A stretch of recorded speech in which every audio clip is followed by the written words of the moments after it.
Muito boa noite a todos. Se me dão licença, vamos começar, pedindo desculpa por este leve atraso. Vamos ter hoje mais uma sessão deste ciclo de conferências sobre a economia do material. Temos hoje um tema muito apaixonante, que é o tema justamente do envelhecimento, aquilo que acontece a todos nós. Eu também já sou uma vítima disso. E, portanto, saber quem é que paga o envelhecimento. Mas, naturalmente, que este problema tem a ver com questões de governação e tem a ver com questões de regulação. Temos o privilégio de ter aqui duas pessoas em que eu, pessoalmente, com quem tenho uma relação pessoal muito forte.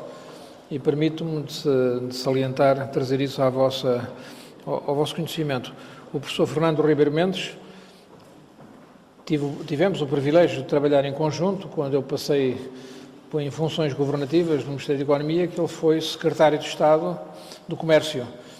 Tivemos pouco tempo para fazer muitas coisas, mas ainda fizemos algumas, e uma que me orgulho daqui referir é que construímos a arquitetura da entidade reguladora como é que se chama? Da concorrência. Não era só de comércio, era da concorrência. Da concorrência, exatamente. A entidade reguladora da concorrência, que foi aprovada no governo seguinte, mas o dossiê ficou todo pronto ainda nesse período de governação.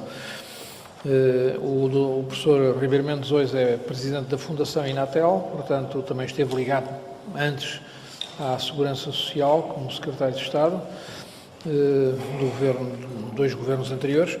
Portanto, é alguém que está bem dentro destas temáticas que hoje aqui são discutidas. O engenheiro, o professor Jorge Vasconcelos, também tive o privilégio de o ter próximo de mim nessa altura. Ele era o regulador da entidade energética, mas não era o regulador, era o regulador dos reguladores, porque de facto foi a grande figura de regulação independente e era o presidente da Associação dos Reguladores Europeus. Portanto, é uma autoridade em matéria de regulação. Sei que também tem responsabilidades docentes na Universidade de Coimbra no curso num mestrado sobre regulação. E, portanto, temos aí o privilégio de encontrar duas pessoas que são verdadeiras autoridades nas matérias que aqui hoje nos convocam. O moderador, o Dr. Pedro Brauman, não o conhecia, mas tenho todo o gosto em que esteja hoje connosco e desafio-os a assistirem a este debate, porque vai ser naturalmente muito enriquecedor para essa temática geral que Serral-vos acolhe com todo o interesse. E o Artur Castro Neves, comissário deste ciclo de conferências, fará a introdução do debate. Muito boa noite. Eu apenas queria reagir a um desafio que foi feito aqui pelo meu amigo Francisco Soares, que disse como é que reuniste um tema de envelhecimento da população com um tema da regulação. Há algo de comum na minha ignorância e na ignorância, são temas relativamente originais. Quer dizer, já existe regulação e a problemática do envelhecimento há muitos anos, mas são dois temas bastante heterodoxos em relação às teorias gerais, porque nós sabemos tudo sobre o que é a economia, como é que funciona, etc., mas quando nós estamos quando dizemos que se fazemos muitos filhos, ou temos poucos filhos, e se ajudamos muito a criação da família, ou não, isso vai ter efeitos daqui a 20 anos e isso vai influenciar a economia. E é algo que é sempre um bocado complicado em relação às teorias que nós temos em relação à economia, à sociologia, etc.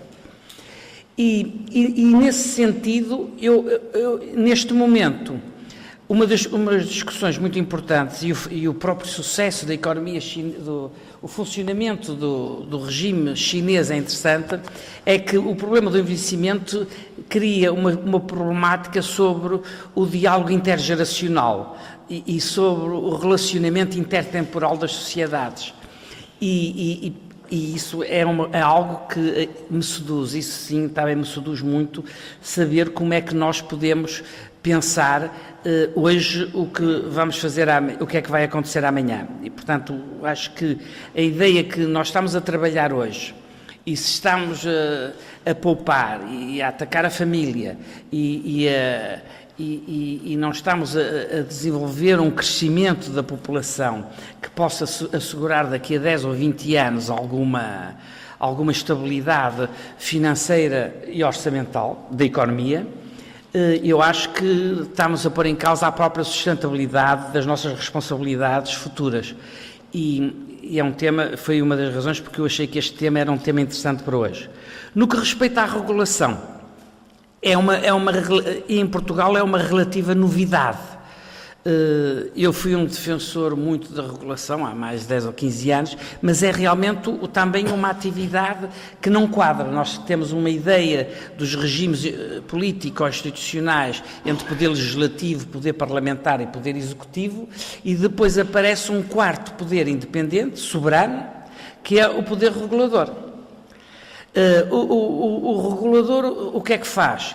O regulador funciona opera um pouco como os juízes, tem um conjunto de princípios e tem que aplicar as leis que são decididas pela representação parlamentar e ao mesmo tempo ele vive de objetivos e de atividades que são subtraídas, por assim dizer, ao funcionamento dos governos. E começam a tomar decisões que são decisões independentes, baseadas mais nos quadros jurídicos que são estabelecidos e que têm a ver com as atividades executivas, mas funcionam um pouco à maneira dos juízes.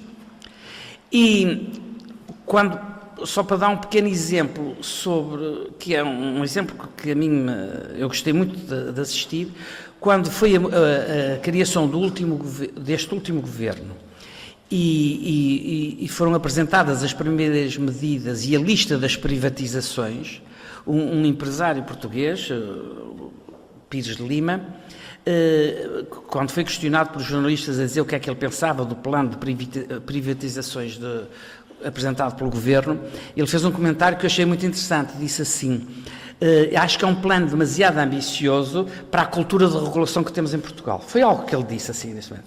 Porque, de facto, o regulador tem que ser muito forte. Nós sabemos, por exemplo, o regulador americano é bastante forte. O regulador inglês é forte. Já o regulador francês não é tão forte como o inglês. E, por exemplo, aliás, a força de um regulador pode-se medir, por exemplo, através das medidas que são contestadas nos tribunais.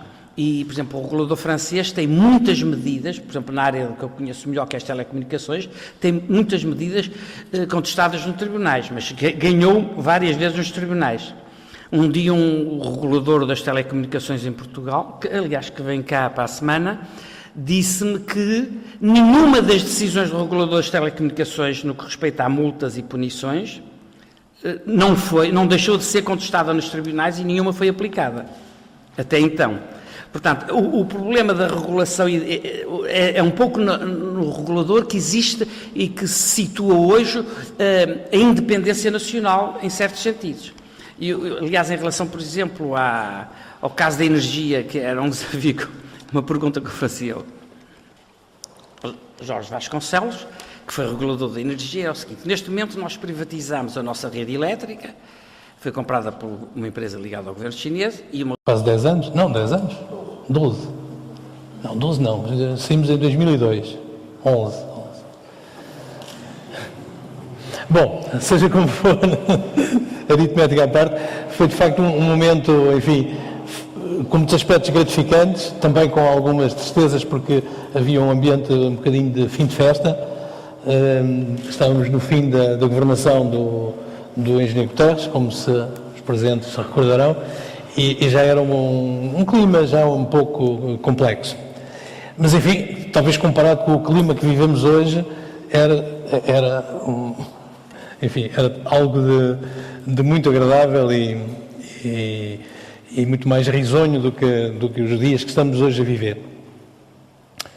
De modo que agradeço muito esta possibilidade de o reencontrar e de estar aqui nesta fundação, que é uma instituição de referência hoje de maior importância para a cultura portuguesa e e que, portanto, nos alberga aqui nestes colóquios tão interessantes e neste exercício tão complicado de encontrar pontes entre temas aparentemente tão distantes. Agradeço também muito ao Artur Castro Neves, não conhecia ainda, conhecia-o de nome, através de amigos comuns, mas não tinha tido o prazer de o encontrar ainda, e agradeço muito esta oportunidade de partilhar aqui convosco algumas reflexões e, sobretudo, entrarmos num debate para que, enfim, se o tempo e a resistência dos presentes se o permitir, poderá ser muito interessante. Entrando aqui nas considerações que me propunha apresentar-vos sobre este tema do envelhecimento, faria só uma nota que nem tinha pensado, mas que me ocorreu enquanto estava a ouvir o nosso comissário desta iniciativa e o nosso moderador, que é o seguinte: de facto não é fácil encontrar articulações entre os dois temas. Mas eu atrevia-me a dizer o seguinte: esta questão de ativos e não ativos, e quem sustenta quem, que nos é proposta ali, é também uma questão de regulação, não exatamente no termo preciso técnico que usamos regulação, e que certamente depois será abordado, mas numa acessão mais ampla, em que, no fundo, as sociedades não podem confiar ao espontaneísmo da atuação dos agentes económicos e sociais a resolução de certos problemas que a evolução e a dinâmica das sociedades e das economias colocam. Quer dizer, tal como não podemos deixar o fornecimento da energia à nossa economia, à nossa sociedade, às nossas casas, ao livre-arbítrio do mercado, porque arriscávamos a não ter, talvez, as melhores soluções, porque o mercado tem uma característica muito irritante, que é, de vez em quando, lembra-se de falhar. Aquilo que os economistas chamam as falhas do mercado.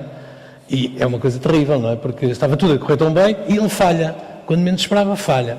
Ora bem, as sociedades também têm falhas. E as economias também têm falhas. Isto é, esquemas que poderíamos, teoricamente, em teoria, em tese seria sustentável que as coisas por si só iam lá, mas na realidade isso não é bem assim. E precisa de alguma intervenção coordenada, precisa de alguma ponderação, para além dos poderes normais que tradicionalmente se constituem nas sociedades, o poder executivo, o poder legislativo, precisam de alguma regulação, de algumas entidades que sejam suficientemente independentes dos poderes para para estarem à altura desses desafios, dessas contradições, quer na economia, quer na sociedade. Portanto, há aqui um problema quando nós vemos hoje uma sociedade que está envelhecida, entrando aqui propriamente no tópico que me propuseram, e não estou a falar só da sociedade portuguesa, estou a pensar mesmo, sobretudo, a Europa. A Europa está muito envelhecida. A Europa está tão envelhecida que hoje em dia só cresce porque ainda há gente que vem trabalhar e viver para a Europa, praticamente. Quer dizer, se não houvesse mobilidade de pessoas de fora do espaço europeu para a Europa, para dentro aqui Europa, estou a falar naturalmente da União Europeia, o mero crescimento natural já não seria suficiente, porque os maiores países estão muito envelhecidos. Por exemplo, a Alemanha está ainda a crescer em termos populacionais, mas não em termos naturais. Isto é, o saldo fisiológico dos nascimentos e das mortes é negativo já há muito tempo. Mas está a crescer, porque é atrativa. Vai buscar muita gente fora do espaço alemão, das fronteiras da Alemanha e da Europa. A Itália também, mas a Itália está numa situação um bocadinho mais complicada. Portanto, dois grandes países. A França tem uma situação um bocadinho diferente, porque pôde recuperar um bocado a natalidade, que estava bastante, também tinha caído muito, e a França conseguiu recuperar. Há duas versões sobre isso. Há a versão mais favorável, digamos assim, às políticas sociais, que é dizer que Bom, foram um conjunto de incentivos à natalidade, houve uma preocupação. A França, no fundo, acompanhou um pouco também o que se tinha passado, e até há mais tempo e com mais êxito, nos escandinavos, na Suécia, designadamente, e mesmo na Dinamarca, mas sobretudo na Suécia, e, portanto, conseguiram recuperar a natalidade. E esta é a tese mais simpática, mas no caso da França, pessoalmente, inclino mais para a tese menos simpática, que teve só a ver com, ou principalmente a ver com, a importação de pessoas de outro tipo de comunidades, com outros padrões culturais, designadamente gente do Magreb e gente que veio, portanto, da África de influência francesa, não só, mas sobretudo da África de influência francesa, e que trouxe padrões de natalidade e de comportamento das famílias e da reprodução diferentes. Como é que nós estamos neste contexto? Mal, porque o nosso crescimento natural também fraquejou já há alguns anos e também nós fomos alimentados ultimamente, mas já deixámos de o ser pela imigração, por saldos migratórios favoráveis ao crescimento. E neste momento já não. Entramos em declínio e estamos numa situação já complicada. Portanto, a Europa no seu conjunto ainda cresce. Entre 1992 e 2011, por exemplo, para usar os dados mais recentes do Eurostat, que pelo menos eu tive acesso, ainda cresceu 1,5 milhão de pessoas ao ano, neste período, até 2011, mas nos anos 60 tinha crescido 3,3 milhões de habitantes ao ano, aumentava 3,3, portanto veio bastante para baixo. Mas, como referi, foi a imigração que alimentou isto. Ora bem, e o que sucede com a imigração, com as migrações líquidas, é que entre 2000 e 2010 foram muito favoráveis à população europeia, ao crescimento da população.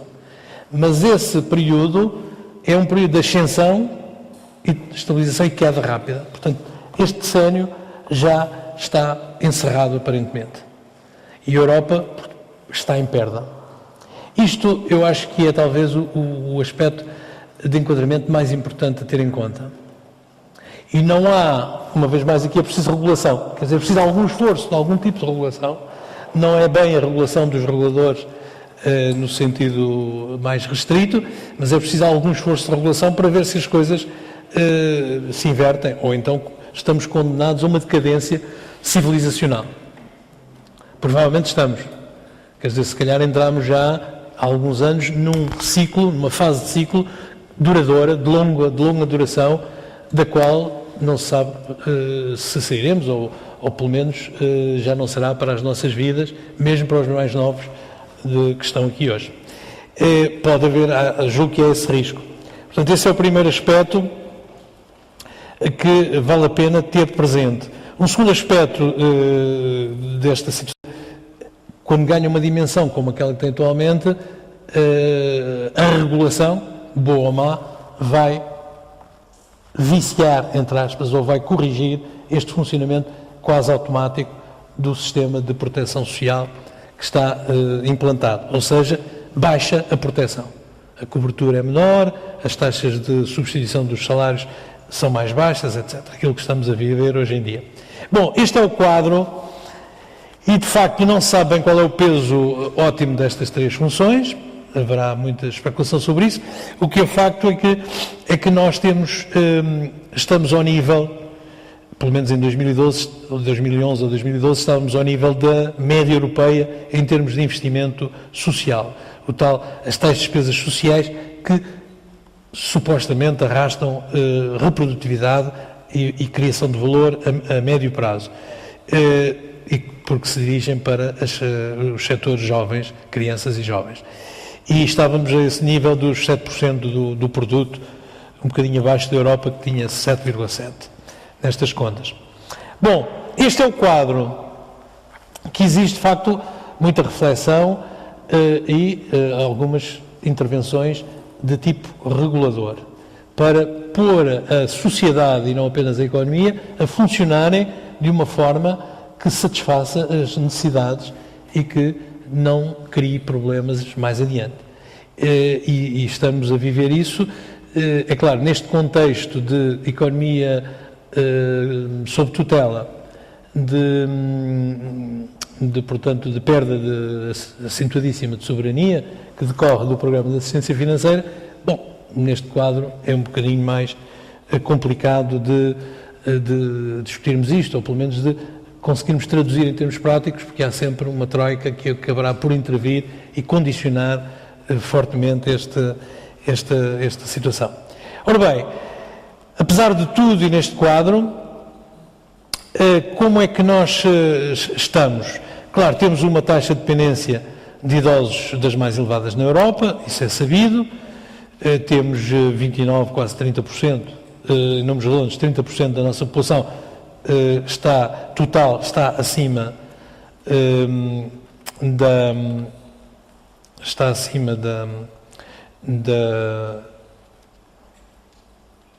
desculpem, estava a dizer mal, não era a taxa de dependência, a percentagem da população com mais de 65 anos, no total da população, está em 1/3, que é um bocadinho acima da situação europeia.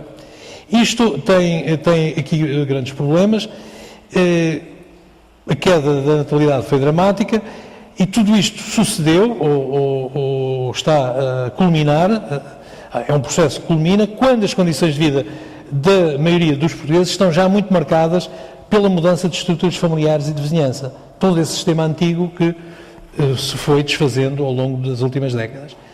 Já não temos as tradicionais solidariedades de proximidade, que até há poucos decénios eram ainda decisivas para lidar com a dependência e as incapacidades dos idosos. E, portanto, precisamos de respostas adaptadas a isso, neste contexto tão complicado.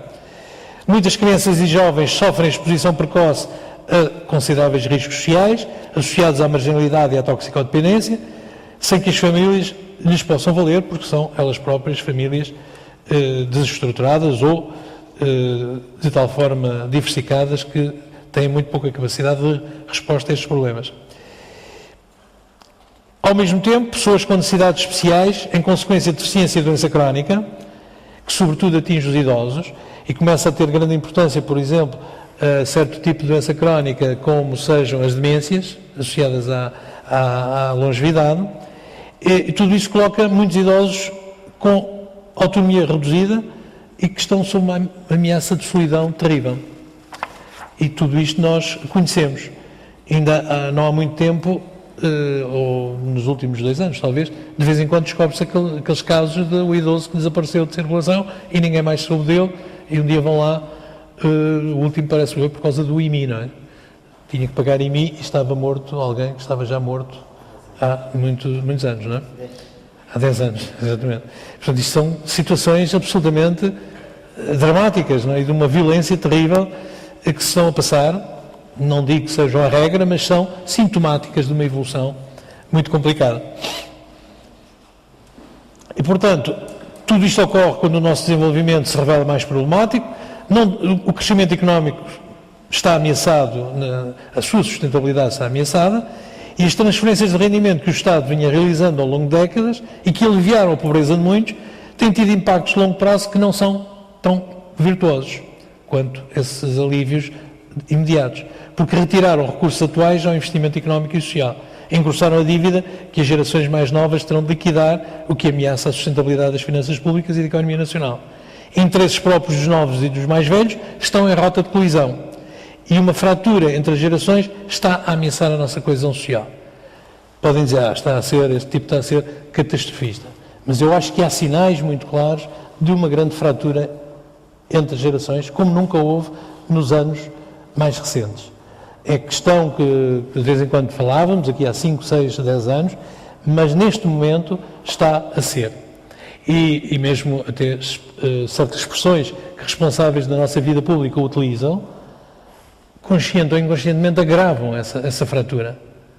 Porque quando se diz que certos direitos que se julgavam adquiridos não estão de facto adquiridos, e que o pensionista de hoje é um pensionista que de alguma maneira está a usurpar recursos à população ativa, há aqui uma fratura que se está a acentuar de uma maneira muito complicada. E, portanto, há que ponderar isso e, coletivamente, temos que olhar de outra maneira, penso eu, para isso mesmo. Depois, a questão do emprego. Quando digo depois, quer dizer, é um segundo problema, porque estamos sempre a... Quem é que sustenta quem? E, portanto, quem é que sustenta quem? Bom, quem está empregado é quem pode sustentar quem não está empregado, seja qual for a relação que têm entre si. Porque quem não estiver empregado não pode sustentar ninguém, em princípio. Tem que ser sustentado de alguma maneira. Ou é sustentado pelo Estado, ou é sustentado pelas famílias, pelas comunidades, ou não tem solução à vista. Bom, ora bem, o que é que eu vejo aqui de complicado? O problema é o seguinte: nós temos uma economia que tem áreas de grande desenvolvimento, de grande dinamismo, é conhecida, aqui sobretudo no Norte. O coração do dinamismo da economia está aqui, não há dúvida nenhuma. Basta pensar em setores tradicionais como o têxtil, o calçado, que estão renovadíssimos e que têm uma grande dinâmica, em setores que não eram tão tradicionais, como a saúde, por exemplo, que hoje está, se calhar muitos viram uma entrevista interessantíssima, uma conversa do Dr. Luís Portela, num programa recente de televisão, com o Medina Carreira, que, caso raro, conseguiu pôr o Medina Carreira a dizer: sim, as coisas são assim, porque o Dr. Medina Carreira, como costuma dizer, está tudo a cair, está tudo, enfim, tem muitas razões no que diz, em muitas delas, mas está um bocadinho a leste às vezes do que é que está a mexer. Mas há muita coisa que está a mexer. Agora, o que está a mexer exige e cria emprego de elevadíssima qualificação. E, portanto, nós temos aqui um problema que é, ao defendermos, por exemplo, o envelhecimento ativo e a permanência dos mais velhos na atividade, isso pode desafiar a renovação e a elevação de qualificação da estrutura económica. Uma vez mais, um problema também de um certo tipo de regulação. Porque é bom sairmos tarde do mercado de trabalho. Quanto mais tarde, melhor. Acho que sim. Já estou também na idade em que esse problema se me coloca. Sendo sexagenário, já olho e digo assim: mas espera aí, sinto-me bem fisicamente, agora vou-me reformar, leio hoje as notícias dos jornais, se calhar a idade de reforma vai subir. Bom, não parece, não fico preocupado. Sinto-me bem, eu gosto de estar em atividade. Mas será que isto não está a bloquear também a entrada de alguém? Será que eu não estou a bloquear a entrada de alguém no mercado de trabalho? E esse alguém não será mais qualificado que eu sou? Não responderá melhor às exigências de uma concorrência internacional que já não se faz por salários muito baixos ou por horários de trabalho prolongadíssimos que rebaixam também o salário, mas com baixa qualificação nesse trabalho? Nós hoje não concorremos assim já no mundo. Mesmo os chineses, os indianos, os outros do Extremo Oriente, já não estão a concorrer só por salários baratos, estão a qualificar cada vez mais os seus recursos humanos, estão a concorrer, estão a progredir. A China hoje já tem zonas da sua indústria que já estão próximas, não direi que estão ao nível da indústria alemã ou mesmo dos Estados Unidos, mas para lá caminho, em mais uns anos, certamente darão cartas em muitas áreas. E por aí fora. Portanto, se nem esses concorrem por aí, também para nós não dá. Portanto, há aqui um problema de regulação muito que eu chamo a atenção, e não sei como é que se resolve, mas que eu penso que deve ser olhado de frente. Nós não podemos qualificar o emprego mantendo os que já estão empregados tal e qual, porque uma parte desses não tem qualificação para o futuro. Quando, no final da década de 90, nós passámos a ter um sistema de reformas antecipadas mais flexível, eu estou convencido, mas também devo dizer que trabalhei na montagem desse sistema, nessa altura estava na área de Segurança Social do Governo, e portanto dei-me o desconto. Mas eu acho que foi positivo. Porquê? Porque ajudou, de alguma maneira, essa flexibilização da idade de reforma ajudou a renovar os recursos humanos. Bom, posso não ter razão, admito, mas estou ainda convencido disso. Ora bem, o problema está que, o que é que se faz? Então, a população que sai, vai para casa e fica a gozar tranquilamente a sua reforma. Muitos fizeram isso há 10 ou 15 anos. Mas hoje isso não parece ser mais possível. Então talvez haja uma segunda carreira, uma segunda possibilidade dessas pessoas continuarem ativas. E isso que nos falta estudar. De qualquer forma, aquilo que é bom, portanto, sairmos mais tarde, que em todo o mundo se discute, sobretudo na Europa, porque está mais envelhecida, o investimento ativo, portanto as pessoas manterem-se em atividade. Bom, não é necessariamente ficarem nas posições, nos postos de trabalho em que grande parte da sua vida ativa se ocupou. Se calhar é ensaiar novas experiências, em alguns casos podem até ir para experiências empreendedoras. Tem havido casos de empreendedorismo sénior com alguma interesse e com algum sucesso. Noutros casos, se as reformas dão, podem ir pela via dos voluntariados. Muitas pessoas, muitos dos nossos reformados estão a fazer isso. Com o jantar tinha a oportunidade de discutir ali com um dos meus colegas e amigos aqui presentes.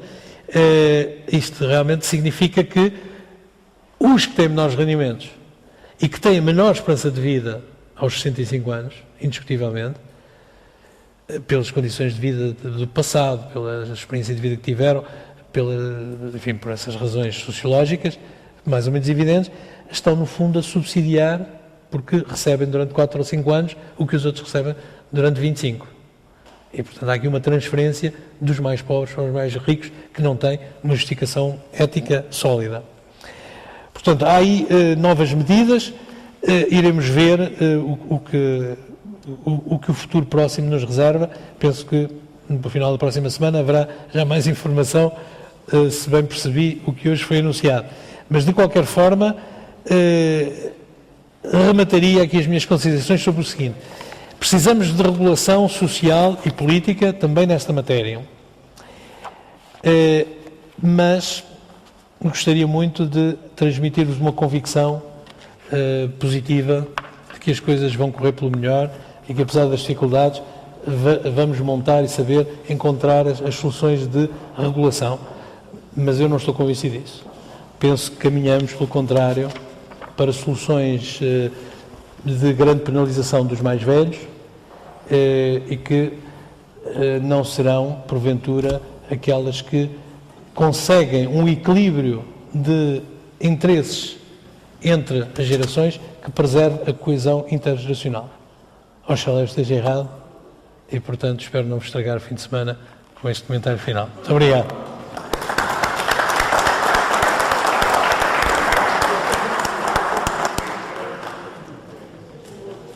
Passava agora a palavra ao professor Jorge Vasconcelos. Sim, mas não. Sim, obrigado.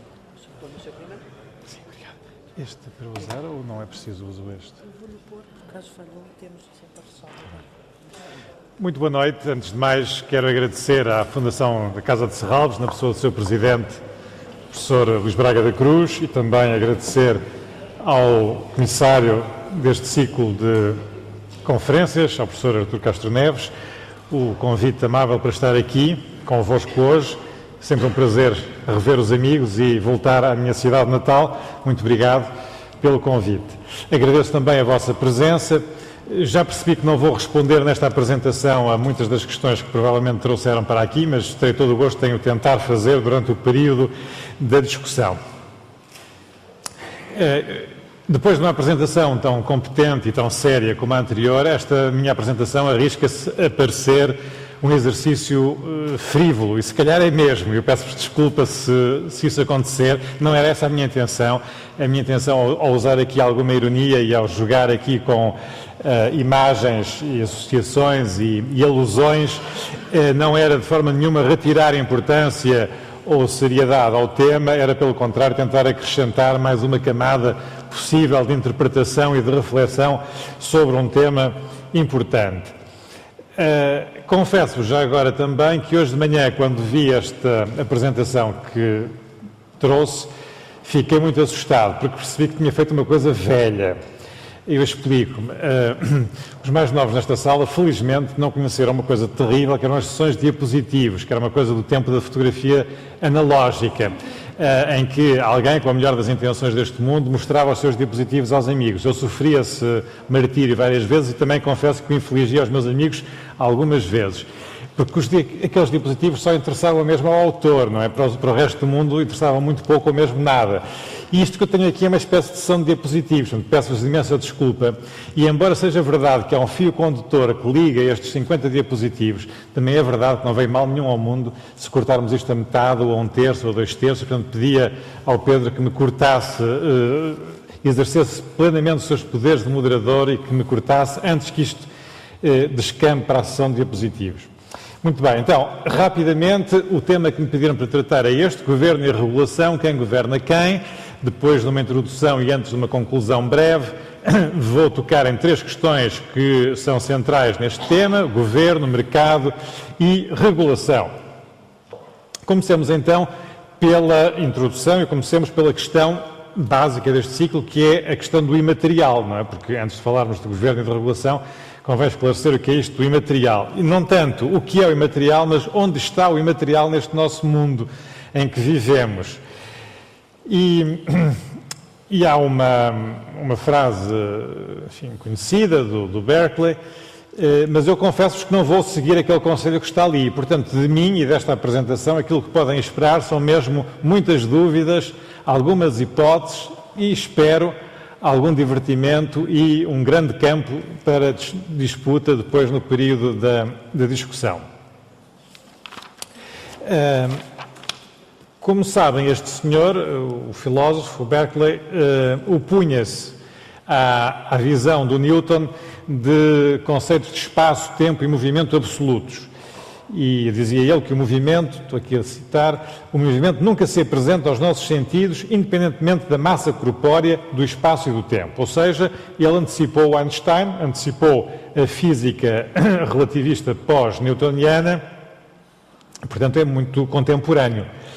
E podemos dizer, ou digo eu pelo menos, que não é apenas o movimento físico que depende do referencial do espaço e do tempo, mas também os movimentos sociais e as instituições que os condicionam ou que resultam desses movimentos não são grandezas absolutas e eternas, têm um caráter relativo, são filhas de uma época e de um campo de interações específico.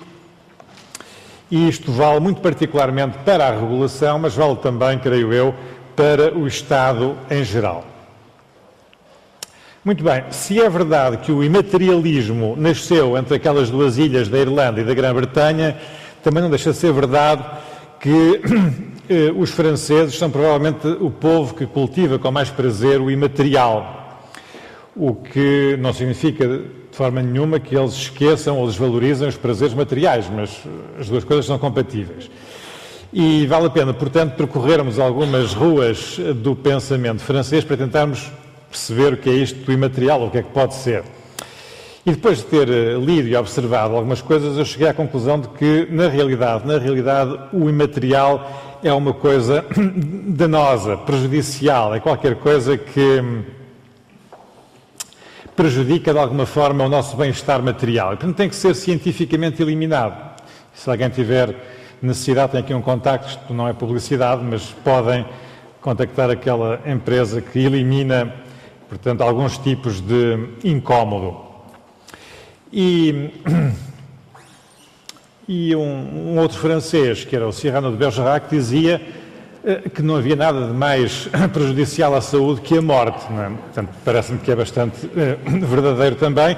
E, portanto, passamos à morte, que é um imaterial por excelência, portanto está muito centrada no tema deste ciclo, penso eu, e também no tema do governo e da regulação.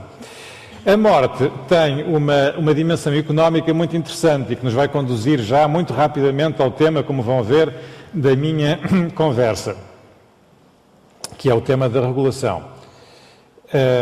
É que por razões que são certamente muito válidas, mas de alguma forma difíceis de seguir, de apreender hoje em dia, durante, não sei se séculos, mas pelo menos durante muitas décadas, os serviços fúnebres, a que os franceses chamam pomposamente, como sabem, pompe funèbre, eram um monopólio, era um serviço público exercido em regime de monopólio pelas comunas, pelos municípios. E só em 1993, pela lei número 93/23 de 8 de janeiro, é que as pompes funèbres deixaram de ser um direito exclusivo dos municípios. E assim os franceses passaram a poder escolher livremente a empresa que os aconchega depois da morte. E beneficiaram, portanto, os franceses, que passaram a ter mais essa liberdade, e beneficiaram também as empresas, que passaram a poder atuar livremente em todo o hexágono e, portanto, aumentaram o seu mercado potencial e, graças à União Europeia e graças à liberalização dos mercados, passaram mesmo a poder atuar em toda a Europa e, com isso, passaram de um dia para o outro a ficar com uma carteira potencial de 500 milhões de clientes, o que é, temos de reconhecer, notável. Não se pense, no entanto, que os franceses liberalizam assim facilmente os setores tão sensíveis como este, não é? E nem este nem nenhum. E, portanto, não abrem assim facilmente os setores à concorrência destrutiva, já chega à morte como destruição. E vai daí o Estado francês, muito ciente da importância dos serviços públicos, legislou, embora com algum atraso, temos que reconhecer que aqui o Estado francês não foi muito eficiente, demoraram 5 anos, só em 2008 é que eles legislaram sobre a regulamentação deste serviço essencial. Mas vale a pena ler essa lei. Quem tiver curiosidade, é a lei número 2008/1350, de 19 de dezembro de 2008, relativa à legislação funerária. Vale a pena ler o detalhe da regulamentação que lá aparece, é notável, a preocupação que os franceses têm com o após-morte. E a importância dos serviços fúnebres fica evidenciada não só pelo detalhe da regulamentação, mas também pela quantidade de ministros que puseram à sua assinatura, além do Presidente da República e do Primeiro-Ministro, que foram 4 ministros. E já agora vale a pena ler os títulos destes ministros, porque isto foi em 2008, mas são títulos, que revelam bem o espectro largo de implicações que esta coisa imaterial que é a morte tem. Vejam bem, o Ministro de Estado da Ecologia, da Energia, do Desenvolvimento Sustentável e do Ordenamento do Território, claramente tem a ver com isto. Depois o Ministro do Interior, do Ultramar e das Coletividades Territoriais, que também tem a ver naturalmente com questões ligadas ao território. Depois o Ministro da Economia, da Indústria e do Emprego, aqui já é um pouco mais difícil. E o Ministro da Justiça. A única coisa que me deixou perplexo foi que faltavam os Ministros da Saúde e da Cultura, que eu estava à espera de encontrar também nesta lista, mas pelos vistos não têm tanto interesse nesta regulamentação. Muito bem, mas espero que não haja franceses na sala, de qualquer maneira isto não tem nada de especial contra os franceses e é preciso dizer que cada povo tem os seus monopóliozinhos de estimação. Os franceses tiveram este, das pompes funèbres, mas os bávaros tiveram a cerveja pura, os ingleses tiveram a lotaria, os países nórdicos tiveram, penso que alguns ainda têm, a venda de bebidas alcoólicas e por aí fora. E nós em Portugal, nós em Portugal temos também as nossas idiosincrasias. Basta ver que a Constituição de 1976, a nossa Constituição Democrática, nunca menciona a palavra mercado. Vão lá à procura da palavra mercado, não a encontram nunca, não existe, mercado não existia. E a palavra concorrência aparece uma vez. Okay? Está tudo dito, regulação, como é evidente, não se sabia o que isso era. Já agora, esta alergia aos mercados e à cultura da concorrência não é de agora, já vem de trás. O Dom João III, que até era um homem de cultura e transferiu, como sabem, a Universidade de Lisboa para Coimbra, criou o Colégio das Artes, que foi um grande foco de difusão da cultura humanista. O Dom João III mantinha uma relação epistolar com o Erasmo. E um dia o Erasmo publica num livro, en passant, uma referência ao monopólio da coroa portuguesa no comércio das Índias e criticava isso de um ponto de vista de eficiência económica, diríamos nós hoje. O Dom João III ficou de tal maneira furioso que acabou logo ali a relação epistolar com o Erasmus, o que foi uma perda seguramente para Dom João III, para o Erasmus não tenho tanta certeza. De qualquer forma, esta reação do rei não evitou que, passados poucos anos, tivéssemos perdido a independência e que, naturalmente, o monopólio da coroa também tivesse ido à vida. Portanto, o que a história nos ensina, penso eu, aqui em Portugal, e comparando com outros países, com as práticas de outros países, é que, afinal, o interesse dos monopolistas nem sempre coincide com o interesse nacional e não sei se o interesse nacional coincide muitas vezes com o interesse dos monopólios. Espero não estar a ofender nenhum monopolista também, não é? Muito bem, mas, portanto, abençoados os povos que encontraram e materializaram a ponte entre a cidade e o paraíso, como acontece aqui nesta cidade italiana.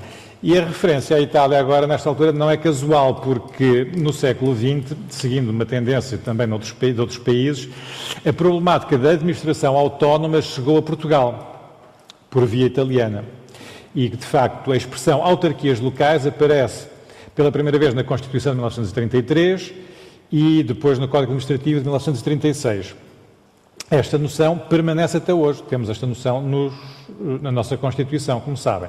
Aquilo que aconteceu foi que, ao importarem o conceito de Itália, os nossos legisladores operaram uma redução semântica, não percebi muito bem porquê, mas reduziram o conceito de autarquia ao conceito territorial, de autarquia local, que é aquele conceito que nós usamos, quando o conceito original italiano é mais vasto e inclui o aspecto institucional, a autarquia institucional, na qual cabem, por exemplo, as entidades reguladoras. E nós só depois, no fim do século XX, é que voltámos à fonte para ir recuperar esse conceito do direito administrativo e introduzi-lo no nosso ordenamento político ou jurídico. Portanto, para quem não tem um acesso facilitado ao paraíso, ficamos então com uma esperança cinzenta, onde o imaterial intercepta a cidade, não se sabe muito bem como. Muito bem, feita esta introdução, vamos ao Governo e o que a crise financeira veio revelar foi a incapacidade da política nacional e supranacional para gerir um problema mundial. E face à ausência de soluções, muitas pessoas perguntam-se, interrogam-se se ainda temos governo ou se o governo foi de férias. Não é? Onde é que está o governo? Parece que os governos deixaram de atuar, deixaram de existir. Veja-se o que acontece com o problema das alterações climáticas, veja-se o que acontece com a questão dos mercados financeiros ou a falta de regulação dos mercados financeiros. Parece que o governo foi de férias. Mas, afinal, o que é o Estado? E este senhor, nos anos gloriosos, não tinha dúvidas e dizia que o Estado era ele. Além disso, parece que quando estava já para morrer, e lá voltamos nós ao tema do imaterial, ele disse qualquer coisa como eu vou-me, mas o Estado permanecerá para sempre. Ora bem, o Estado é uma construção complexa, variada, em permanente evolução e, portanto, ele lá permanecer permanece, mas vai mudando, não é? Vai evoluindo, vai se transformando. Portanto, voltamos também àquela questão do Berkeley, que não há aqui conceitos absolutos de Estado e muitas vezes há alguma crítica que se faz à regulação como sendo um corpo estranho dentro de um Estado tradicional. Se parte de um pressuposto que o Estado é uma coisa imutável, que o Estado é o Estado do tempo de Luís XIV, quando, como é óbvio, não é. Nós estamos no século XXI, temos que ter uma concepção de Estado diferente. Nas últimas décadas, o Estado na Europa e no nosso país teve que enfrentar vários desafios. Não é? Por um lado, uma tendência de descentralização e com as novas tecnologias de informação e comunicação que permitem uma participação mais direta dos cidadãos, houve todo um movimento de descentralização, de fragmentação, se quiserem, do Estado para baixo, de descentralização. Por outro lado, com a construção da União Europeia, mas também com o papel crescente de outras entidades supranacionais, uma transferência progressiva de competências para o nível supranacional. E depois, dentro desta coisa que é o Estado, começámos a ver o aparecimento de reguladores, de autoridades independentes de vários tipos, que contribuíam para o estilhaçar do Estado. Aquilo que durante muito tempo parecia um monolito, parecia uma coisa muito sólida, eterna, de repente percebeu-se que era uma coisa bastante frágil e que podia ser questionada e que podia ser, em alguns casos, com vantagem para todos, podia ser alterada, a sua configuração podia ser alterada. E foi isso que se foi construindo ao longo das últimas décadas, num processo de experimentação, sem bolas mágicas, mas tentando melhorar o funcionamento do Estado e tentando dar mais participação aos cidadãos. E tentando também separar melhor os papéis dos vários atores e garantir um melhor equilíbrio de poderes, que é um dos sonhos de qualquer regime democrático que se preze. Portanto, a crise climática, a crise financeira, o progresso tecnológico, o marketing, tudo isto constitui hoje em dia elementos de uma nova estética da aceleração. As coisas passam-se todas muito, muito depressa, muito rapidamente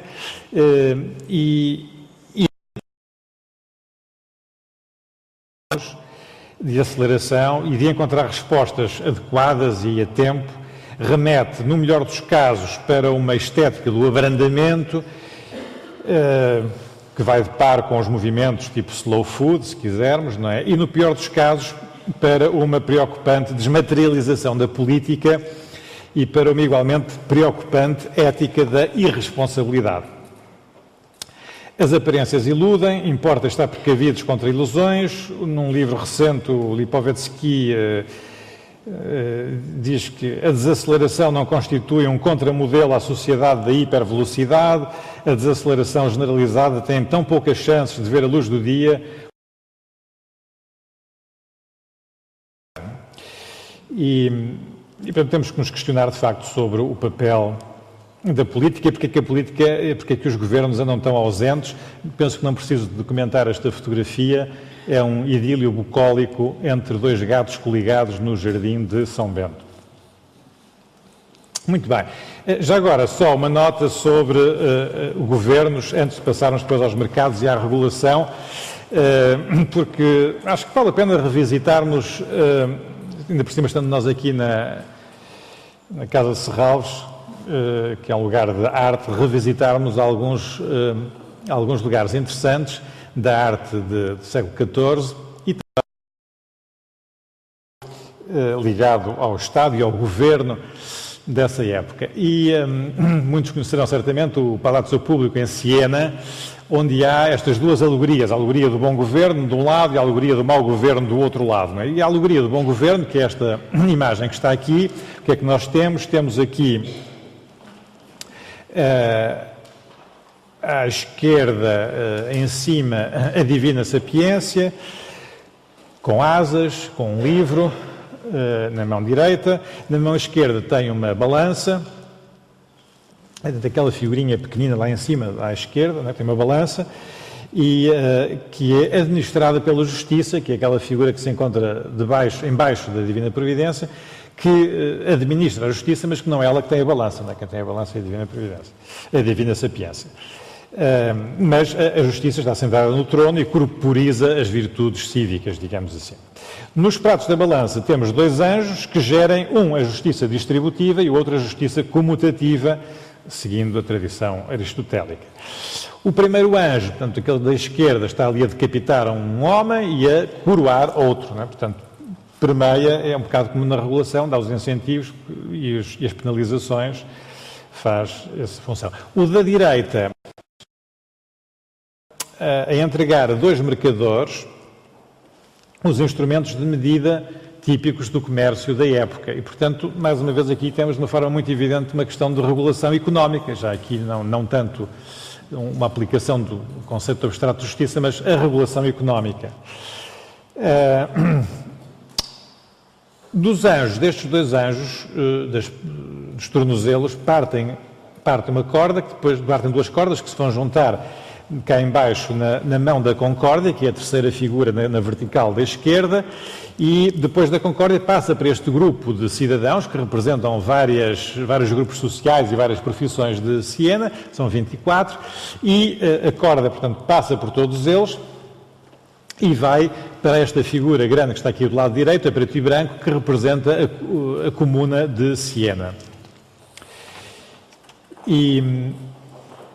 E a corda, portanto, simboliza a união entre um conceito abstrato, se quiser, metapolítico, protopolítico, de justiça e a administração da cidade, da polis, a comuna. A comuna é protegida por aquelas três virtudes teologais que tem lá em cima, a fé, a esperança e a caridade, e depois tem aqui, ao seu nível, neste banco, 6 figuras, 4 que são as 4 virtudes e fortaleza, e 2 que foram acrescentadas, que são a paz e a magnanimidade. Não é? A paz é aquela figura da esquerda que está ali recostada. E, portanto, eu penso que aqui que é interessante verificarmos que, embora a justiça, o conceito de justiça, seja claramente uma inspiração divina, a justiça, embora tenha essa inspiração, é um instrumento regulador da atividade social e económica. Não é? Está presente já aqui no século XV. Só muito rapidamente, esta é a alegoria do mau governo, onde temos a tirania, aquela figura com chifres, um ser monstruoso, portanto, que não está ligado a nenhuma corda, não depende de ninguém, não está ligado a ninguém, é inspirada pelos 3 vícios, a avareza, a soberba e a vanglória. Ao lado da tirania temos... perceber mal, mas são a crueldade, a traição, a fraude, a fúria, a divisão e a guerra. E a justiça, coitada, está cá em baixo, esta figura branca que está aqui por baixo da tirania, amordaçada, ligada por uma corda a um só indivíduo, ali à esquerda, que a controla. Portanto, a corda aqui não é aquele fluido que liga a justiça, o conceito ideal de justiça à administração da cidade. A corda aqui é um elemento de opressão e é um elemento do bem público por interesses privados. Evidentemente que a realidade não é assim tão dual como isso. O bom governo não é perfeitamente especular do mau governo, há muitos pontos de contacto e de fuga, múltiplas linhas de fratura e de recomposição, e a consciência clara do bom e do mau governo nem sempre evita derrotas, como bem sabem por longa experiência os habitantes de Siena, que perderam a guerra contra Florença, e sabem também nos dias que correm, porque aquela promiscuidade entre a administração local da Câmara de Siena e a administração do banco, que é o mais antigo banco do mundo, o Monte dei Paschi di Siena, levou ao desastre. Portanto, tem alguma experiência da dificuldade em passar depois dos conceitos abstratos e claros e aplicação prática. Falando de percepções do bem e do mal, já agora dou-vos aqui um gráfico que eu acho que é muito interessante, porque a percepção do valor das instituições e a confiança que os cidadãos depositam depende do contexto cultural e social, como é evidente. Portanto, esta ideia do que é um bom governo, do que é um mau governo, depende do contexto cultural, histórico em que nós atuamos. Isto aqui é a Alemanha de 2013, não é? A Alemanha vencedora de 2013, e é muito curioso porque o inquérito mostra que os alemães confiam prioritariamente, por esta ordem, portanto, nas instituições, que é a parte de cima. Em primeiro lugar, na polícia, 81% confia na polícia, 65% confia nos tribunais e 58% confia na administração pública. Portanto, são as três instituições que merecem maior grau de confiança dos cidadãos.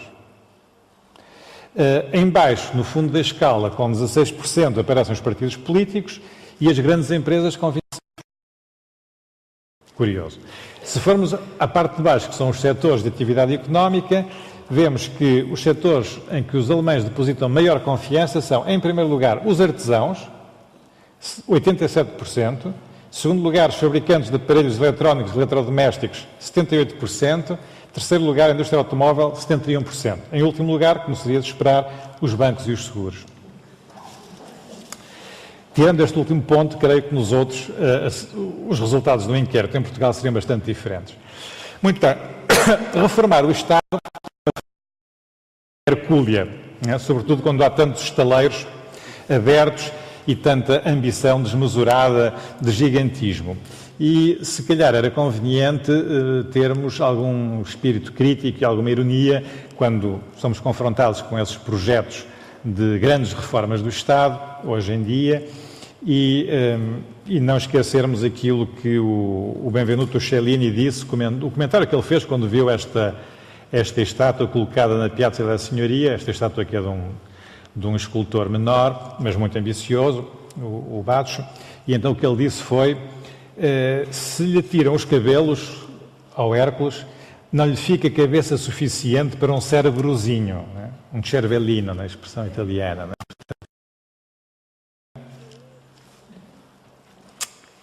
Vamos ao mercado, vamos procurar o mercado e nada melhor que saltarmos para Chicago, onde grandes cabeças fizeram nascer alguns dos maiores e mais inovadores mercados organizados do mundo. Arriscamos a encontrar algumas surpresas, como é óbvio, porque a crise financeira e económica provocou muitos terremotos, porque os mercados se desmaterializaram. Se forem visitar a Bolsa de Chicago, o que se vê hoje é um museu, não é? Porque as operações passam-se nos pequenos e nos médios ecrãs, não se passam nesta sala. Os resultados têm que ser entregues muito rapidamente, cada vez mais depressa, o que põe uma pressão enorme sobre os traders, sobre as empresas, os administradores, os gestores de fundos e, por vezes, temos a sensação de que, quando analisamos o tratamento que alguns governos deram a alguns bancos ou o comportamento de algumas empresas, que os mercados têm eficiência, mas também uma propriedade importante que é a fairness. Portanto, os mercados são um terreno difícil, rugoso, nada disto é linear, é tudo muito complicado. Alguns mercados são muito pouco transparentes e apresentam estruturas desadequadas, são pouco recomendáveis, é melhor não os frequentar. Hoje em dia estão todos interligados, os mercados, como sabemos, não vamos falar sobre isso, mas é importante para a regulação ter esta noção, como é óbvio. Assistimos ao embrião de novos mercados, não é? Os últimos bastiões da economia planeada, que é o caso de Cuba, vão cedendo à experimentação e à introdução de mecanismos de mercado. Temos mercados locais, fortemente tradicionais, temos mercados rapidamente globalizados, como o dos têxteis, transportáveis em barris, como o vinho ou o petróleo, se quiserem. Temos outros produtos, temos aqui... Este eu acho que é um mercado interessante, porque é um mercado que nasce do imaterial, não é? Isto nasce do Halloween, não é? Então o Halloween criou aqui um mercado de abóboras, que era uma coisa que à partida não se imaginava que pudesse acontecer facilmente, mas a verdade é que acontece, não é? E não é só nos Estados Unidos, é que acontece também na Europa, que é fantástico. É o poder do imaterial. E portanto, isto aplica-se a todos os produtos, não é? E tudo se compra e vende hoje em dia, a própria vida, a própria morte e obviamente, a arte, não é? E o mercado da arte, nesta nossa sociedade hipermoderna, é, quer do ponto de vista simbólico, quer do ponto de vista económico, um dos principais mercados e, se calhar, um mercado pouco regulado, mas isso seria tema para outra conversa. Passemos então à regulação. E onde é que está a regulação? De Estados e mercados que estão a evoluir muito rapidamente. Há uma frase que eu gosto muito deste Prémio Nobel da Economia, e que foi um dos grandes teóricos da regulação, no prefácio que ele escreveu num livro que foi publicado o ano passado e que eu recomendo a quem estiver interessado, seriamente interessado, em perceber o que são bons produtos derivados. Isto não tem ironia nenhuma, mas de facto o livro chama-se Good Derivatives, e este senhor que escreveu foi um dos criadores de mercados, de vários mercados, entre eles também de produtos derivados, explica muito bem tudo isso, e no prefácio o Coase diz estas coisas muito óbvias, mas que é bom nós relermos, que é os mercados são sempre uma empresa social, são sempre uma construção social, não cai assim do céu. E a operação dos mercados requer regras e estruturas complicadas. Ele próprio reconhece isso. E embora haja espaço para a autorregulação, também há áreas onde a autorregulação não é adequada, não chega, e então é necessário que haja uma intervenção do Estado. O Estado tem que aprovar as leis, a regulação, a regulamentação, e tem que depois garantir que as regras são aplicadas de uma forma credível. Portanto, a regulação é um exercício muito delicado e exige que se mantenha permanentemente o equilíbrio entre uma regulação frouxa, envergonhada, conduz a abusos, não é? Se eu puser só ali assim uma etiqueta a dizer não estacionem aqui as bicicletas, ninguém liga e toda a gente estaciona lá as bicicletas, mesmo numa cidade civilizada como Amsterdão. Por outro lado, se a regulação for muito intrusiva, entrar num ciclo, numa espiral proibicionista, acaba por dizer você não pode fazer nada, limita, portanto, completamente a criatividade e os desejos criativos dos regulados, que não deve ser um bom resultado da regulação.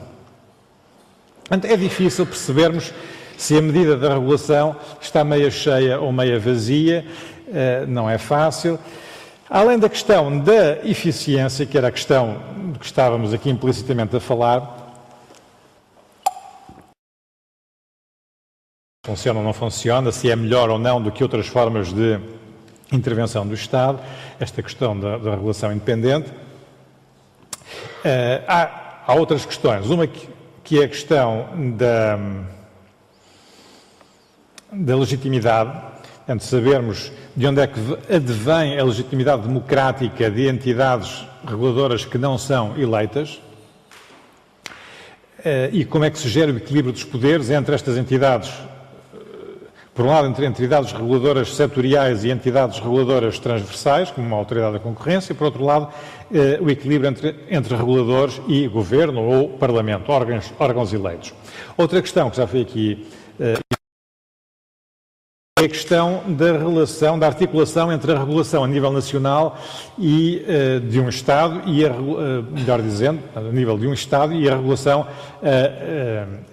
supraestadual, quer seja num modelo de Estado federal, como são os Estados Unidos ou o Brasil, quer seja num modelo de uma coisa estranha que é a União Europeia, que não é bem um Estado federal, mas que tem também esta dialética entre o Estado-membro e o nível comunitário.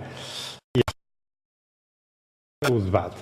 O mercado ibérico da energia, que o professor Braga da Cruz está indiscutivelmente ligado no bem, é um mau exemplo de como depois a falta de regulação supranacional impediu o desenvolvimento de um mercado integrado e eficiente e, como seria de esperar, a falta dessa regulação supranacional prejudica. Também poderá ser tema para outra conversa. Temos várias razões para acreditar na vantagem da regulação. Há umas más, como esta aqui, outras melhores, e devo-vos confessar que a melhor descrição que eu encontrei até hoje, a melhor justificação para a regulação independente, está nesta carta do Presidente Roosevelt ao Congresso, em dezembro de 1905, em que eles pedem ao Congresso para reforçar os poderes da entidade reguladora dos caminhos de ferro. Na altura era a questão que se colocava, era a questão da regulação dos transportes. Os caminhos de ferro eram um instrumento muito importante para os agricultores americanos,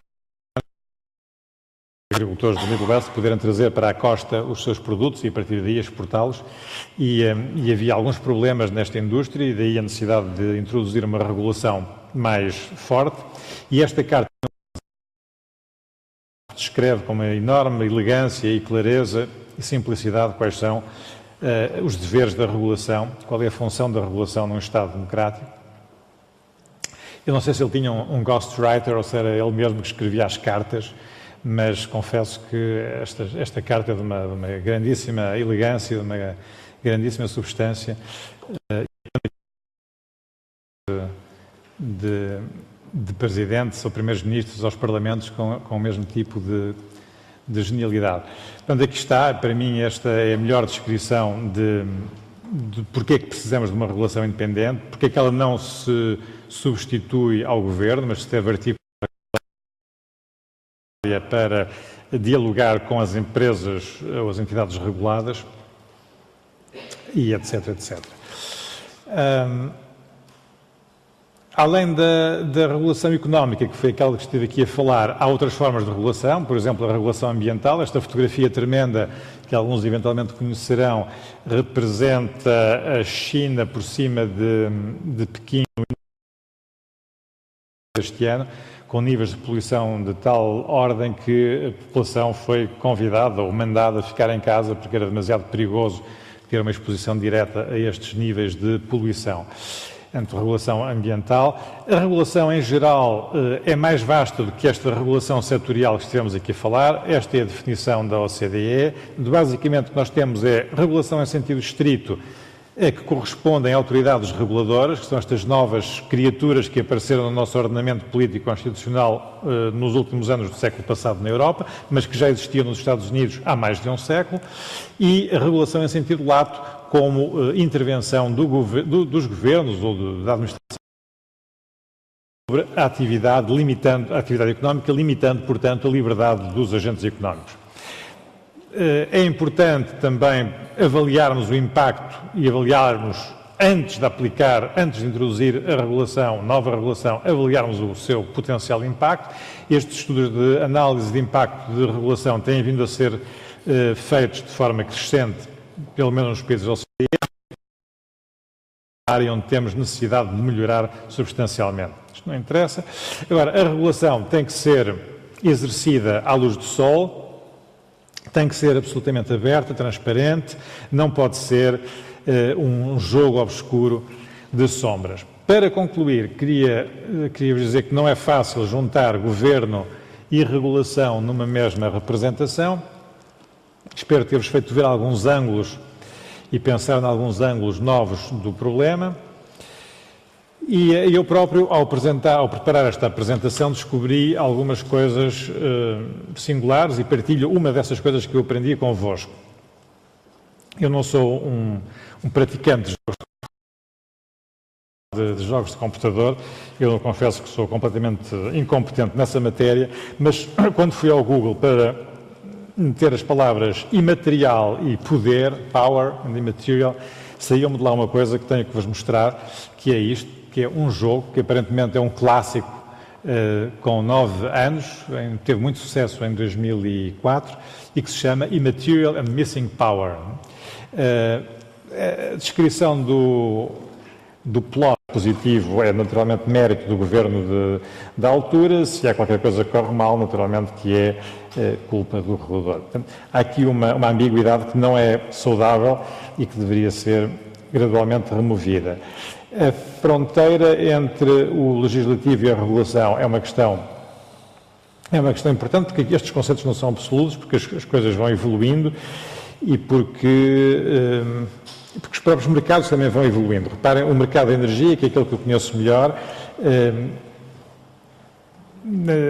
alguns entre 2005 e 2007, a política energética europeia e depois, por tabela, as políticas energéticas nacionais perderam a sua autonomia. Enquanto antes falava de política energética, a partir de 2005, 2007, passa-se a falar de uma política integrada de energia e alterações climáticas. Então, isto tem implicações, porque a própria organização do mercado, uma coisa é temos um mercado concebido e construído na perspectiva de um mercado tradicional, de um produto como outro qualquer, outra coisa é concebermos o funcionamento de um mercado e depois, em cima disso, a regulação daquele mercado, sabendo que os agentes do mercado têm não só que atender aos seus legítimos interesses, mas têm também que atender a objetivos de política integrada de energia e alterações climáticas que passam, nomeadamente, pela definição de objetivos concretos, em termos de eficiência energética, de produção a partir de fontes renováveis, etc. Então, há que integrar estes elementos de política no funcionamento do mercado e, consequentemente, na própria regulação. Isto não é trivial, exige um grande esforço, exige, sobretudo, do meu ponto de vista, um exercício permanente de transparência. Ou seja, o pior que pode acontecer nestas situações, e aconteceu em muitos países e em vários momentos, é jogar-se nesta ambiguidade, é termos reguladores a fazer funções, a exercer funções que são decididamente funções políticas, a substituir-se à política, ou vice-versa, governos a substituírem-se a uma regulação independente. Essas são as situações piores. É claro que nem sempre é fácil traçar a linha divisória mais correta, nem sempre os estatutos de uma entidade reguladora dão uma resposta cabal, clara, preto no branco, a deve fazer isto, não deve fazer aquilo, e aquilo que se deve fazer nestas situações, do meu ponto de vista, é jogar a transparência total, ou seja, o regulador deve dizer a minha compreensão dos objetivos de política, seja ela qual for, de comunicações, de energia, de transportes, etc., é esta. Os objetivos comunitários nacionais nesta área são estes. Esta é a minha interpretação. Com base nesta minha interpretação e na realidade do mercado que eu sou chamado a regular, a minha política de regulação vai ser esta. Estes vão ser os incentivos que eu vou dar, estes são os objetivos que eu quero que as empresas reguladas venham a atingir, estas são as medidas que eu pretendo que sejam implementadas para proteger os interesses dos consumidores. E afirmar com toda a transparência e publicar qual é a sua política de regulação, não é? Dizer, aquilo que nós vamos fazer, a nossa atividade nos próximos meses, nos próximos anos, vai ser orientada por esta concepção. E depois isto pode ser criticado e pode ser naturalmente ajustado em função de interpretações diferentes e de motivações diferentes que possam existir. A última pergunta, perante quem deve responder o regulador? Eu, apesar de tudo, Estamos dentro de democracias representativas. Eu tenho a minha tendência a dizer que o regulador deve responder em primeira linha perante o Parlamento.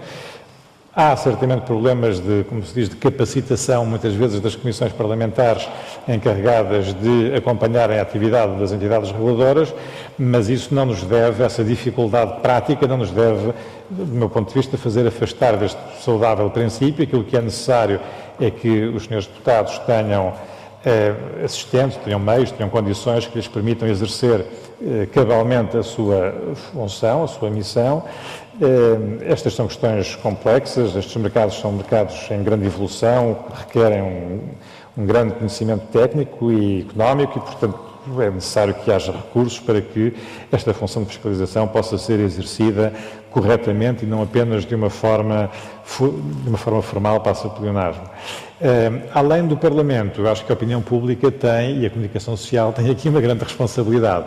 E exatamente porque são questões complexas, a comunicação social tem que fazer um esforço suplementar de compreensão destas questões e depois de transmissão, sem demagogia, sem procurar jogar apenas naquilo que pode ser sensacional e que pode chamar a atenção de A, B ou C, mas fazer um trabalho sério, permanente, intenso de explicação, de acompanhamento e de crítico, naturalmente, destas entidades reguladoras, mas numa perspectiva pedagógica, sem tentar explorar apenas o sensacionalismo ou uma medida ou outra que podem ser eventualmente mais chocantes ou mais interessantes do ponto de vista da opinião pública, mas exercer este papel de fiscalização de uma forma rigorosa e permanente. Penso que é muito importante que os reguladores saibam que estão a ser permanentemente observados e controlados,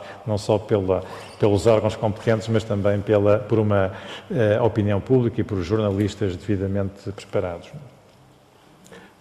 Falou da tradição do Reino Unido há bocado, de facto, e foi falado aqui várias vezes.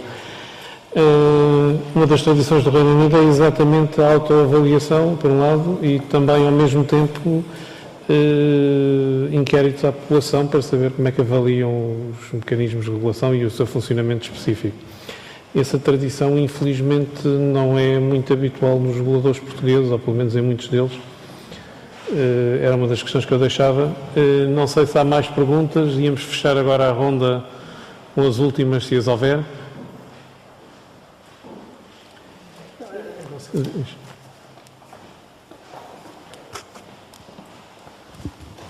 Vou tentar regular duas perguntas entre o painel. Começo pela última intervenção. Eu tenho muita dificuldade em pensar, acho que considero que é um bocado ingênuo pensar que, por mais independente que seja um funcionário público, um regulador, um juiz, etc., eles possam não fazer política. Objetivamente fazem. E porque eles têm que se legitimar ao pé de quem os nomeou, ou quem os segue, têm que ser avaliados, podem mesmo autoavaliar-se. Nos Estados Unidos há uma expressão que se diz muito das várias entidades soberanas, com decisão soberana, que é o conceito de accountability, de responder. Eu penso que era o Greenspan que dizia que ele sabia o que era a política dos Estados Unidos, sabia o que era a economia dos Estados Unidos, sabia o que era a Comissão Parlamentar do Congresso ligada ao sistema financeiro, e que todas as medidas que ele tomava eram soberanas em relação à sua própria missão na Reserva Federal, mas que ele participava com todos os outros no desígnio americano. E ele chamava a isso a sua accountability. O que falou agora do disclosure do regulador, da sua transparência, etc., parece-me que pode ir um pouco nesse sentido. O que eu tenho visto, possivelmente por falta de mercado, em Portugal, que eu tenho visto, e um bocadinho em França, menos, bastante menos, é que há uma tendência ao regulador não ser uma pessoa que participa do desígnio nacional e da política nacional para o setor, E ele entra muito em conflito com o governo, entra muito em conflito com o Parlamento, entra em conflito com as pessoas, com os regulados, que é o setor que também o devia apoiar, e a opinião dos regulados sobre a política de regulação é bastante importante para o desígnio nacional nesse setorial. Era a pergunta que eu lhe fazia, era esse aspecto, é que possivelmente, talvez, a regulação é um processo de exercício político que em Portugal e em certos países da Europa seja pôr o carro à frente dos bois. Não há ainda a evolução da sociedade material, a não prejudicial, não é?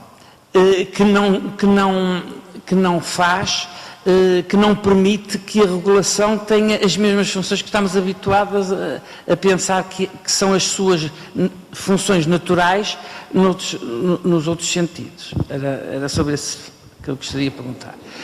Em relação ao Fernando Ribeiro Mendes, eu só queria fazer referência. Há uns tempos, há 3 ou 4 anos, saiu um livro do Jacques Delors, antigo Presidente da Comissão Europeia, que se chamava Investir no Social. E eu acho interessante que falou das 3 funções do Estado: investir no social, a proteção social e a atividade, digamos, de regulamentação económica. O investir no social é uma coisa que, aliás, pessoas aqui que estiveram cá na segunda sessão, o Eli Cohen, designam muito que é uma tendência político-económica francesa, lançada sobretudo por um francês chamado Philippe Aghion, que é uma política que eu digo neo-thatcheriana de esquerda, que é a política da oferta, a supply side economics, que é realmente em relação à evolução da sociedade vai que o investimento pré-competitivo começa a ser muito importante, porque é esse que determina o investimento em infraestruturas e na educação e na produção de capital humano, que vai determinar a produtividade e eficiência económica em termos de concorrência internacional. Portanto, eu penso que, não sei se é esse o sentido que se referia a essa dimensão do Estado de investir no social. É o investimento que tem muito a ver com essa possibilidade, quer dizer, estradas que chegam a sítios que o mercado nunca levaria lá para essas aldeias estarem comunicadas com outras sociedades, sistemas de transportes que podem ser para facilitar a circulação da mão de obra e, portanto, facilitaram o dinamismo do mercado de trabalho. E a oferta de trabalho, e a procura e a oferta de trabalho, e essa política de transportes, no fundo, pode ter essa função de investir no social e não ser necessariamente danosa em termos de gestão. Estou a falar no plano estratégico, não estou a falar no plano da gestão interna das empresas, e isso era uma resposta à situação dramática, à evolução dramática da população, porque não é só a população velha que está a diminuir, a aumentar no mundo, é a população ativa está-se a restringir de uma maneira dramática em todo o planeta, exceto na África Negra, que é interessante, os dados que eu tinha lido sobre esse assunto. E era isso que eu queria dizer, é que esse investir no social é, por assim dizer, uma necessidade de ter uma política de não ativos que tem a ver com a competitividade económica no médio prazo. Não é? E que se não houver essa competitividade económica no médio prazo, nós nunca pagaremos as nossas dívidas quando chegar os momentos da sua efetivação. Se não houver mais perguntas agora, então será a última, se não se importa. Eu queria dizer o seguinte, a regulação para mim está mais no cliente. Eu acho que o cliente é o último, é o mais forte regulador que existe realmente, na minha opinião. E o sistema inglês é paradigmático nesse sentido porque tem uma cultura de exigência muito forte. Eu trabalhei 7 anos numa empresa, a Severn Trent Water, e conheço muito bem o sistema regulador das águas em Inglaterra. E eles, aliás, utilizam uma palavra fortíssima que é watchdogs, portanto, acho que é um exemplo muito interessante. mas é de uma cultura de exigência, de reclamar e tudo mais, e o foco deve estar no cliente mais, na minha opinião. Sobre esta questão da sustentabilidade,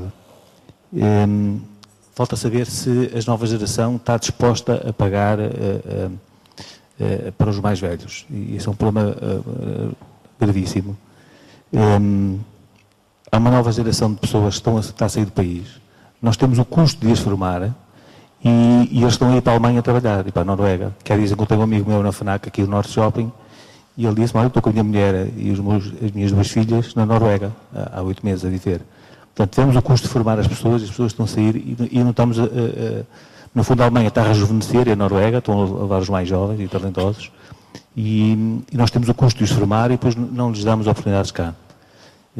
Eu parece-me que eu uma vez fiz uma viagem, estava a viajar de Luanda para Lisboa, e encontrei um potencial pessoa que eu poderia recrutar para trabalhar para mim, uma pessoa de 20 tal anos. E ele dizia: Ricardo, pagas-me onde quiseres, em offshore, não quero pagar encargos sociais, nada. Portanto, tenho um seguro de saúde, vou tratar na Índia, nos Estados Unidos, onde for preciso. Portanto, é uma nova geração de pessoas que não está disposta a pagar e não está disposta a sustentar as nossas reformas. Muito obrigado. Obrigado. Desta vez, se calhar, começávamos primeiro aqui pela esquerda. Muito bem. Bom, em relação ao modelo inglês, eu penso que é necessário dizer o seguinte: é evidente que a cultura política, a cultura geral inglesa é muito diferente da cultura continental e, portanto, também da cultura portuguesa. Em matéria de regulação, não é tão diferente assim. Ou seja, a Inglaterra não era muito diferente da França e da Itália em matéria de monopólios de energia, de comunicações, de transportes. A Inglaterra nacionalizou setores vários no final da guerra, como fez a França, como fez mais tarde a Itália, como fizeram outros países. Portugal só muito mais tarde, depois em 75, mas enfim. Portanto, a regulação independente que existe nos Estados Unidos há mais de um século só chegou à Inglaterra nos anos 90, chegou no final dos anos 80, antecipou os restantes países europeus em 3 ou 4 anos, mas não mais do que isso. Ou seja, de um ponto de vista de cultura de regulação independente, a Inglaterra, quer queira, quer não, está com a Europa continental e não está com os Estados Unidos.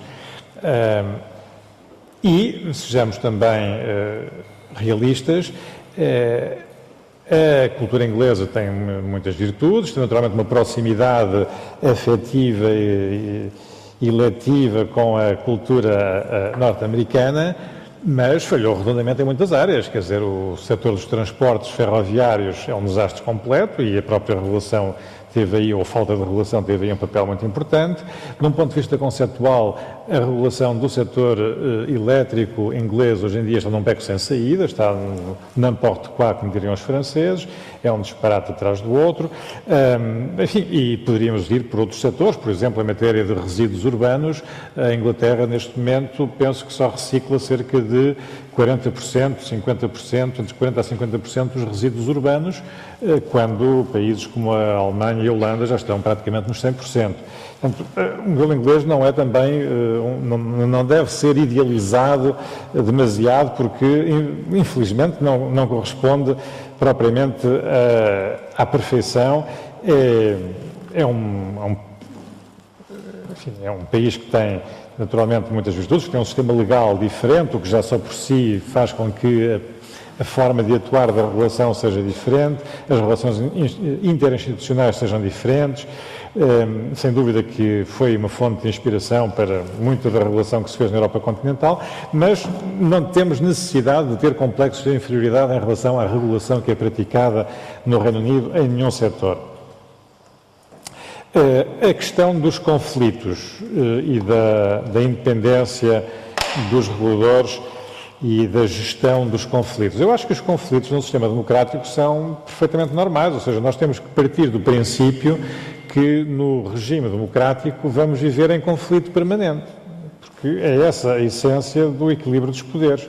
Se não fosse assim, não era necessário estarmos com essas preocupações, mas nessa altura não estávamos na Terra, estávamos no paraíso.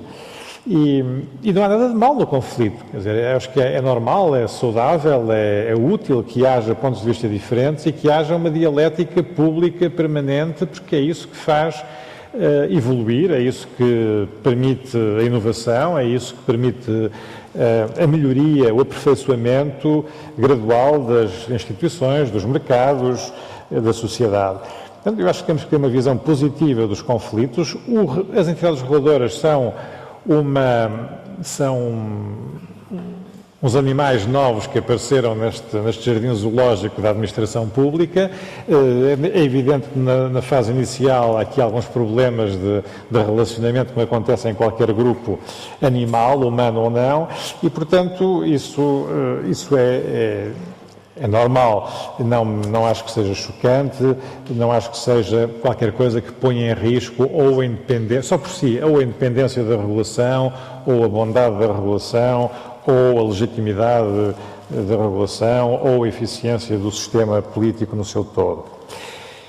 Terceira e última questão, penso que se pode formular ou reformular desta forma, é de saber se esta coisa da regulação independente no final do dia, é ou não é adequada para um país como Portugal. Isto, para nós, é benéfico ou não, traz-nos vantagens ou não. Eu acho que sim, por duas razões, e vou tentar ser breve, mas vou tentar explicar quais são estas duas razões.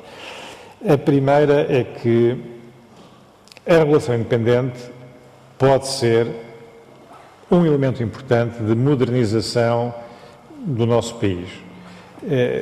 Nós temos um vício terrível em Portugal, que é uma promiscuidade enorme entre política e economia. Não há autonomia da esfera económica em relação à esfera política.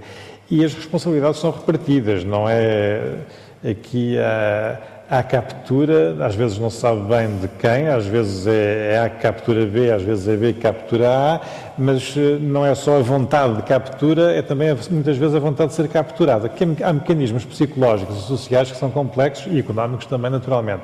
E nós temos de quebrar esta promiscuidade, temos de a eliminar definitivamente, ou tanto quanto possível, porque ela é fonte de ineficiência, de elevadíssima ineficiência económica, de perdas económicas, quer no que diz respeito à aplicação dos fundos comunitários, quer no que diz respeito a tudo o que sejam subsídios ou benefícios fiscais, quer no que diz respeito, enfim, a uma lista interminável de coisas. Portanto, nós quisermos ter uma economia eficiente e se nós quisermos recuperar uma trajetória de crescimento económico sustentável, que já perdemos há mais de uma década, se quisermos ter futuro como país, isso tem que passar naturalmente pelo crescimento sustentável, e isso não é, eu não consigo imaginar como é que Portugal pode ter uma economia eficiente, uma economia a crescer, se mantivermos esta ligação promíscua entre política e economia, que é ainda por cima uma ligação que não é baseada em visões estratégicas de longo prazo, como poderia ser ou ter sido em determinados momentos em países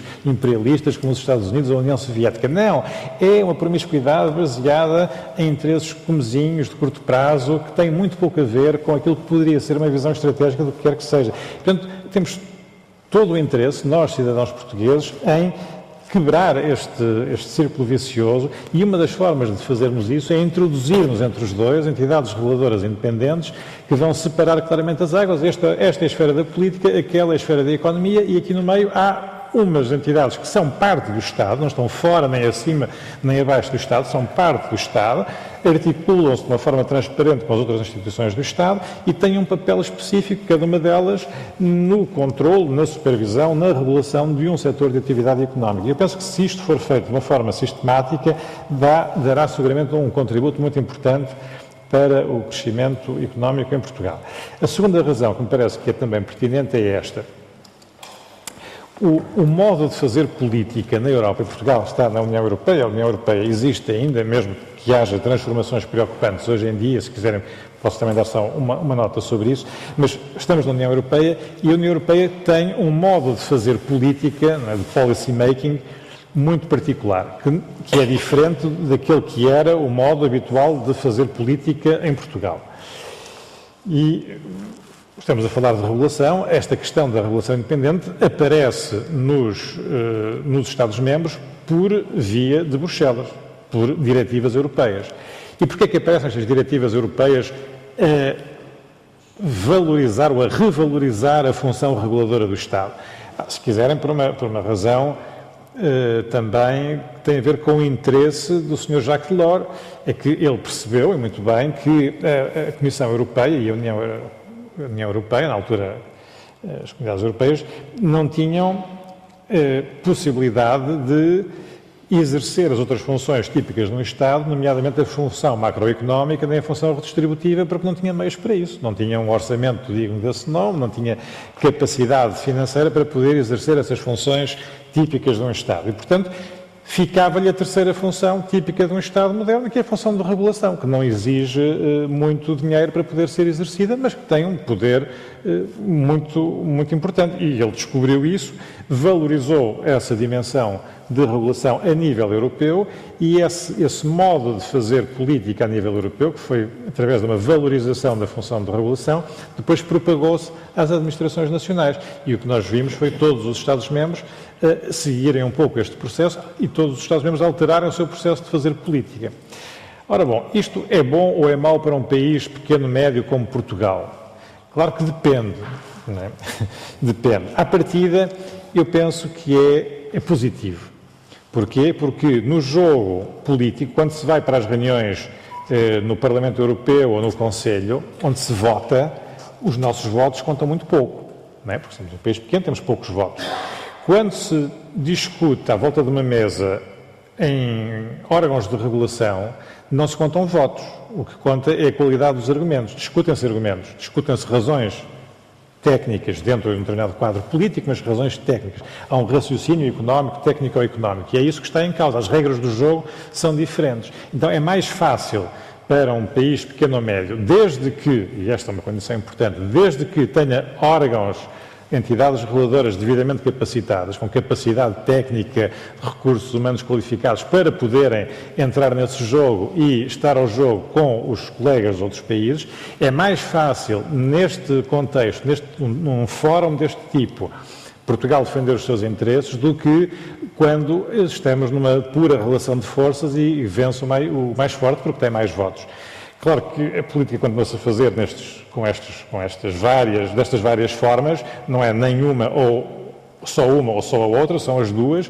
Um país que tenha uma estratégia europeia inteligente deverá saber jogar nas duas e deverá saber valorizar a regulação, ou seja, em vez de diminuir a regulação